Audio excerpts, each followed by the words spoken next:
So to me, the idea of spacing workouts throughout the day rather than doing them all in one go makes a lot of intuitive sense. This is more similar to how I would have trained in the wild. It's what our bodies evolved to do. We wouldn't have just been inert for 23 hours and then had 1 hour of intensive activity.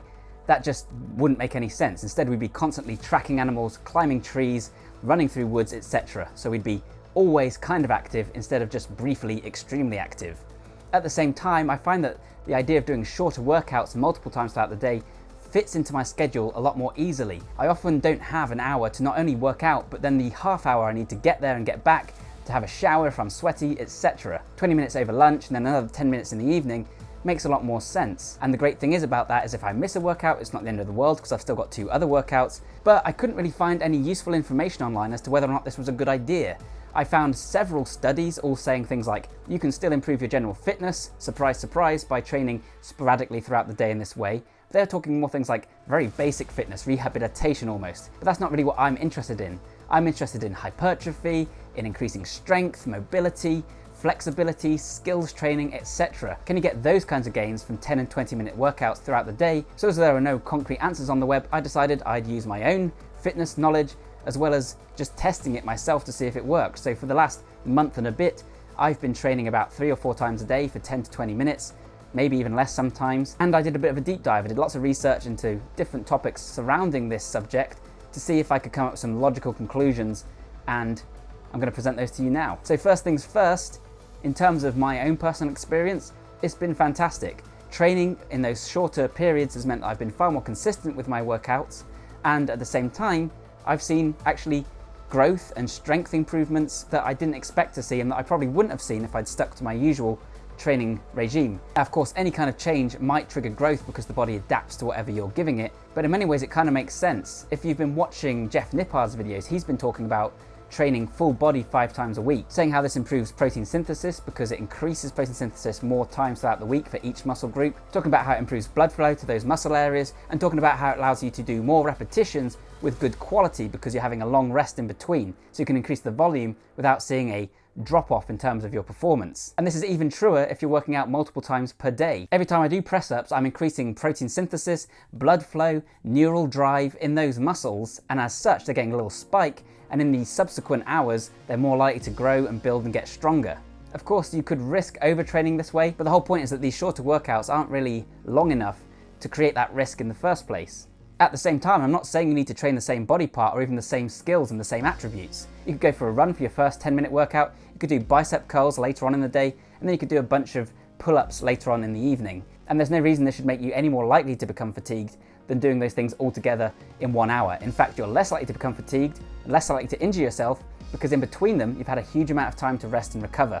It's then up to you if you want to do full body or if you want to do each body part. I've talked on this channel in the past about how I like to switch different modalities, use different tools, use different cadences. So I might do overcoming isometrics, I might do plyometrics, I might do yielding isometrics, or I might just do regular dynamic repetitions. I can split these into separate workouts and then mix them up throughout the week. And that way I'm stimulating all kinds of different things in all kinds of different ways. And that kind of flexibility allows you to really focus on those things without getting fatigued and without seeing my performance drop off when I'm doing each different aspect. This kind of training obviously lends itself really well to the greasing the groove that I've been talking about recently. Greasing the groove means that you're going to do a particular exercise regularly, normally one that's technically demanding, and thereby, even though you might not do enough repetitions in order to trigger hypertrophy or in order to cause muscle damage or anything like that, what you're doing is you're lighting up the neural networks, the areas of the brain responsible for those movements. Thereby, you're creating long-term potentiation, strengthening the neural connections, and what this does is it allows you to move through that movement more efficiently, thereby exerting more strength, and also thereby learning new skills that you might otherwise have struggled with. A perfect example is handstands, which I've been practicing a lot lately. I've just been doing 3 sets of 20-second handstands whenever I get a moment, and this isn't enough to cause fatigue, it isn't causing any overtraining because it's not enough of a stimulus to cause that, but it is enough of a stimulus to light up those brain areas, to strengthen those connections, and to ensure that I'm getting slightly better at balancing, slightly better at listening to the proprioception, every single time I do it. And during my own experiments, I can definitely vouch for this because I've become much better at doing those handstands much more quickly than using any other training method that I've used in the past. And yeah, if you do the same thing doing squats with a lighter weight, then you're going to become more efficient at moving through the squat, which means that when you use a heavy weight later on, you'll be able to do it far better. But what about hypertrophy? What about muscle endurance? What about strength gains? You might be worried that 10 minutes or 20 minutes isn't enough to cause enough of a stimulus to trigger adaptation and growth.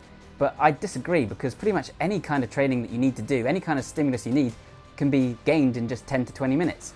For instance, if you want to gain your maximum strength on the bench press, then there's no reason that you can't lift your 80 to 90% rep max for 3 to 4 reps, then stop. You might want to do a few warm-up sets first, maybe some foam rolling or whatever, but that whole thing with 2-minute rest times in between, which would be about right, that whole thing is only going to take you 10 to 15 minutes really. Then you can do your squats and your deadlift later on in the day, and you'll actually have far more energy and drive to do those things, meaning that you'll probably be able to start with higher weight and see faster progress. Some people might say, aren't you going to get less of a testosterone boost and less of an anabolic response by doing shorter workouts like this? And that's a good question, but actually it doesn't really matter, because when you spike testosterone in your blood and growth hormone in response to compound exercises, that doesn't lead to greater strength gains. This has been proven in research. There'll be an article linked in the description down below probably, and I'll link to all the studies that support this in that. But yeah, the research shows that these spikes in testosterone don't lead to greater hypertrophy, don't lead to greater recovery or greater strength gains. You get a spike in testosterone every time you have sex or watch an action movie or win a game of cards, and you're not going to get really massively strong by doing that regularly. So no, it really doesn't matter whether you're doing your 3 big lifts all in one workout or at 3 different points throughout the day. Likewise, I've been doing a lot of high volume calisthenics lately. I'll do a video on this soon. So in a quick workout, I might do 150 air squats, I might do 150 press ups, and I might do 70 pull ups. This kind of thing only takes me about 15 minutes. The point is that I'm trying to keep rest times as low as possible to improve my recovery. That's what this is all about, and I'm trying to gain pump for size, etc., and strengthen the tendons. This short workout, once again, definitely triggers hypertrophy and definitely improves muscle endurance, and it's great for mitochondria, etc., and it only takes that short amount of time. Likewise, if you're interested in endurance performance and mitochondria in particular, then obviously high intensity interval training, maybe a Tabata session with a heavy kettlebell, that's perfect for triggering a definite response in a very short amount of time. Tabata takes 4 minutes, and this is also great for weight loss. And the best thing is, again here, you're increasing your metabolism and the afterburn effect so that it extends throughout the day, because every time you're going back to your baseline, you're getting more activity in again, and your body is benefiting from not being inert, which can cause all kinds of health problems. If it's hypertrophy you're interested in, bodybuilding, then try running the rack with dumbbell curls. Take a dumbbell, do 12 reps to failure, then drop down the weight, do 10 to failure, 8 to failure, no rest time in between. Do that 3 times. That's enough stimulus to grow your biceps. There is no reason you can't be a bodybuilder and split your routine up like this. The only thing I can see being difficult is steady state cardio. In other words, improving your ability to go for a run for an hour. This is the SAID principle, specific adaptation to imposed demands. If you want to be able to exert yourself for long periods, then you kind of need to exert yourself for a long period. Using interval training with longer rest times can trigger some of the same benefits as steady state cardio because of inertia.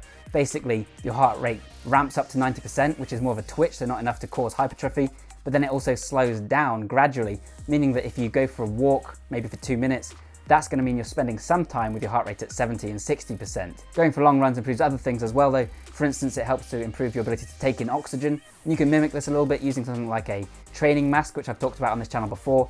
But yeah, it's not going to be as good as going for long runs. But if it is something you'd like to incorporate, then perhaps that could be the exception to the rule. You go for a couple of long runs, and the rest of the time, you're splitting your workouts throughout the day. So to conclude, there's no good reason why splitting your workouts throughout the day would lead to lesser gains in terms of aesthetics or in terms of performance, and in many cases it would actually be beneficial. Another example of something that actually would hugely benefit from splitting your workouts up is mobility. Same goes for things like balance and for hand-eye coordination. All these things you can train an awful lot. I find this is a particularly good way to integrate lots of different types of training, lots of different training modes, which I talk about a lot on this channel, as well as to fit a lot of training into a really busy and hectic schedule. But you won't want to pop to the bathroom and splash yourself down afterwards. Obviously this is much easier for me because I work from home, so I recommend that you all work from home. Obviously failing that, there are ways around this, such as to do your workouts in the morning before work, during lunch, and in the evening after work. Twice maybe. The other caveat is that it's really important that you make your training sessions intense enough in order to get the response that you're looking for. The shorter the amount of time you're doing this workout in, the more intense it needs to be. You need to do roughly the same amount that you would do for that particular trait or that particular muscle group in order to trigger the response. Looking to get the MED, the minimal effective dose. This is something that you'll be able to sense with time as you become more used to training.